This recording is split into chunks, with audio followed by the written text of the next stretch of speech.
যোগীঘোপাৰ মহাত্মা গান্ধী মহাবিদ্যালয়ত আৰম্ভ মহাবিদ্যালয় সপ্তাহ। বিশাল সাংস্কৃতিক শোভাযাত্ৰাৰে ৰঙীন হৈ পৰিল ৰাজপথ। বঙাইগাঁও জিলাৰ যোগীঘোপাৰ চলন্তাপাৰাস্থিত একমাত্ৰ অগ্ৰণী উচ্চ শিক্ষানুষ্ঠান মহাত্মা গান্ধী মহাবিদ্যালয়ত আজিৰে পৰা আৰম্ভ হৈছে মহাবিদ্যালয় সপ্তাহ।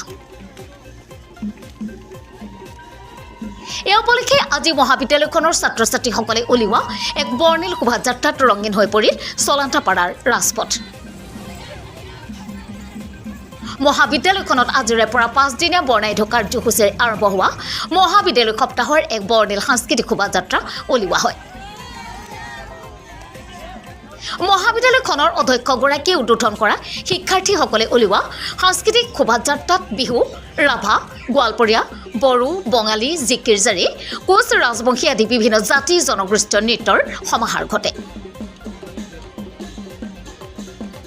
শোভাযাত্ৰাত অনুৰূপভাৱে ছাত্ৰ ছাত্ৰীৰ অসমীয়া বিবাহ প্ৰথা, নামদল, জাকৈয়া, খেতিয়কৰ দল, আদি মানৱৰ দল, নাৱৰীয়া দল, দাক্ষিণাত্য সাজপাৰ, স্বচ্ছ ভাৰত অভিযান আদি বিভিন্ন দৃশ্যপট প্ৰদৰ্শন কৰি মহাবিদ্যালয় সপ্তাহ সাংস্কৃতিক শোভাযাত্ৰাই বাৰুকৈ মন মোহিবলৈ সক্ষম হ'ল দৰ্শক ৰাইজৰ। এক প্ৰকাৰৰ মহাবিদ্যালয়খনৰ ছাত্ৰ ছাত্ৰীয়ে উলিওৱা বিশাল সাংস্কৃতিক শোভাযাত্ৰাত কিছু সময় ৰঙীন হৈ পৰিল চলন্তাপাৰাৰ ৰাজপথ। এই সাংস্কৃতিক শোভাযাত্ৰা চলন্তাপাৰা বজাৰৰ মাজেৰে প্ৰায় 3 কিলোমিটাৰ পথ পৰিভ্ৰমণ কৰি পুনৰ মহাবিদ্যালয়ৰ খেলপথাৰত আহি সামৰণি মাৰে। Report fast news.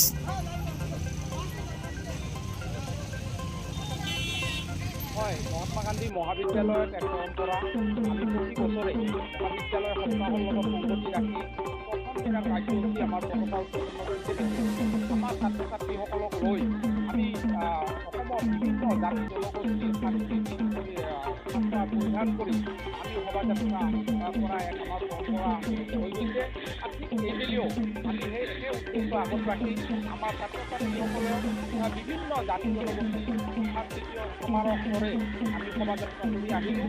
আৰু আমি এইখিনিতে ধন্যবাদ দিব বিচাৰিছোঁ আমাৰ প্ৰতিগৰাকী ছাত্ৰ ছাত্ৰীসকলে তেওঁলোকৰ নতুন উদ্যমৰে বা উলহ মালৰে মহাবিদ্যালয় সপ্তাহৰ যি আৰম্ভণি অনুষ্ঠান, এই আৰম্ভণি অনুষ্ঠানত অংশগ্ৰহণ কৰি আমাক মহাবিদ্যালয়খনক বিভিন্ন কালচাৰৰ বা বিভিন্ন জাতি জনগোষ্ঠীৰ লোক যে এই মহাবিদ্যালয়ত আছে সেইটো কথা আমি প্ৰকাশ কৰা এক মই ভাবোঁ এইটো এটা ডাঙৰ উদাহৰণ। গতিকে এনেকৈ আমি মহাবিদ্যালয়খনক সাংস্কৃতিক দিশত আগুৱাই লৈ যোৱাৰ কাৰণে আমাৰ যি প্ৰয়াস, সেই প্ৰয়াস আমাৰ অনাগত দিনলৈকে থাকিব। আৰু মহাবিদ্যালয়খনক এখন সৰ্বাংগ সুন্দৰ মহাবিদ্যালয় অকল শিক্ষাই নহয়, শিক্ষাৰ লগত জড়িত সকলো ধৰণৰ খেল ধেমালিৰ পৰা সাংস্কৃতিক দিশত আগুৱাই লৈ যোৱাৰ যি চেষ্টা আমাৰ মহাবিদ্যালয়ৰ প্ৰতিজন শিক্ষক আৰু যিসকল আমাৰ তত্ত্বাৱধায়ক আছে তেওঁলোকৰ যি প্ৰচেষ্টা, এই প্ৰচেষ্টাত আমি আজিও এই কাৰ্যসূচী সফলভাৱে সমাপন কৰিলোঁ। গতিকে অনাগত দিনতো যাতে আমি এনেকৈ কৰি থাকিব পাৰোঁ।